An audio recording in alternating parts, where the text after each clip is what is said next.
G'day everyone. This will be the third Synoke I've reviewed on my channel, and it's also the third and last watch I bought in my choice sale. And in both scenarios, it was a case of getting a good watch and also a not so good watch. So let's get watching and see if this Synoke 6112 can make it best 2 out of 3.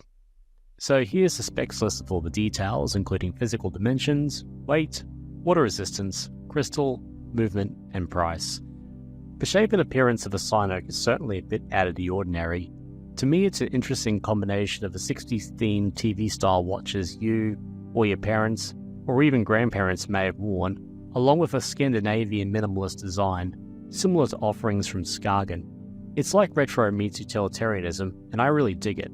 Although on the topic of retro, the printed white Arabic numerals running along the dial have, what I feel, is a more of an 80s computer print style, especially with that open number 4 and the blocky appearance of a few others.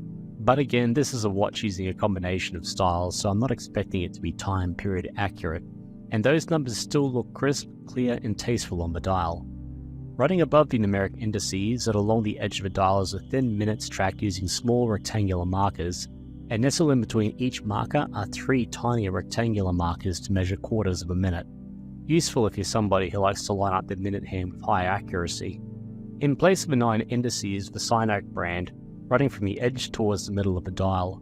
The logo uses the same size, font and colour as the numerals, and while its presence is pretty obvious on the dial, it at least keeps a uniform appearance. 2 tiny yet nice touches to that logo are the red background on an S, and a mini watch dial printed in the middle of the O. Subtle but nice. And true to that minimalist theme, that's it as far as dial content goes, which is also good when you stare at the vast expanse of that coffee brown dial. In low and regular light conditions, it's a fairly ordinary brown that you wouldn't give a second thought, but get it in the light and it starts to dance with a lighter, metallic brushed appearance.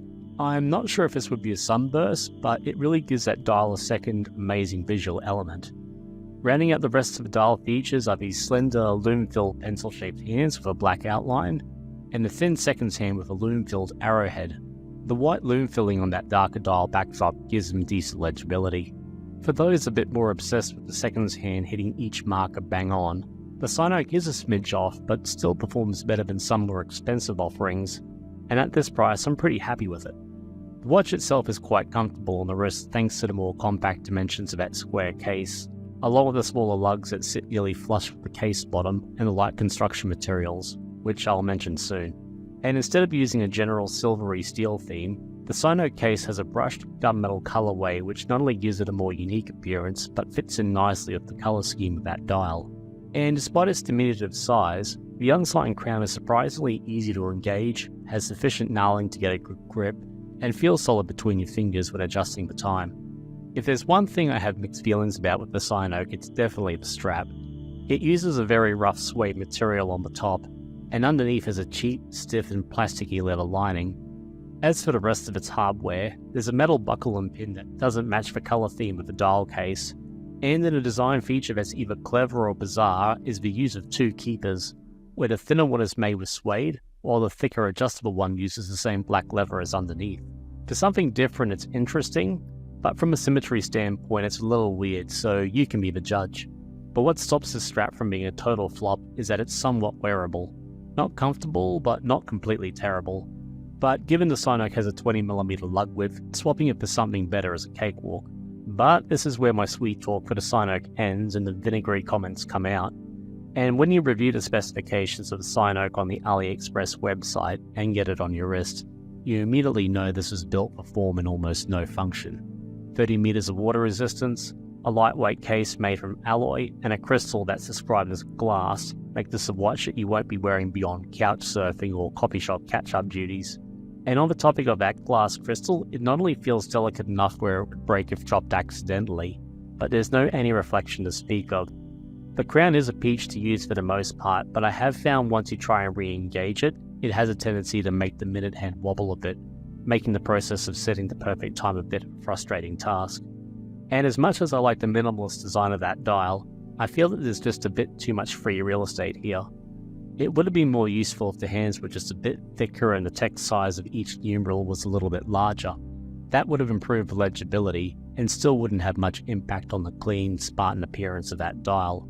And on the topic of those indices, I feel Synoke missed an opportunity where they could have filled these with lume. But as it stands, the only visible lume is on those hands, and boy oh boy is it short-lived. I put it up against one of my dressier lightweights and a lume off, but even that showdown turned into a whitewash against the Synoke. It only lasts for a little over 5 minutes before it's no longer visible. Even for a casual watch, that's pretty disappointing. And finally, you have the brushed steel caseback. And echoing my early review of the League, the laser etching on the Synoke caseback is more shallow than a rain puddle, so reading the entirety of the case text takes some adjustment in the light. Although beyond its stated quartz movement, there's no other useful information here, so it's a bit of a waste. So at the end, the Synoke isn't a perfect watch, and it's certainly one you won't be wearing outside of gentle company or in the dark. But you cannot deny that this is a rather unique offering that, for the most part, successfully blends a variety of themes to produce something that looks clean, pleasing, a little fun, and a little old-fashioned.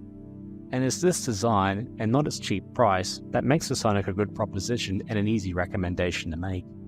Just make sure you're not too rough on it, and swap out that strap while you're at it, and you'll definitely enjoy this. If you've owned or still wear this particular Synoke model, I'd like to hear your thoughts about it.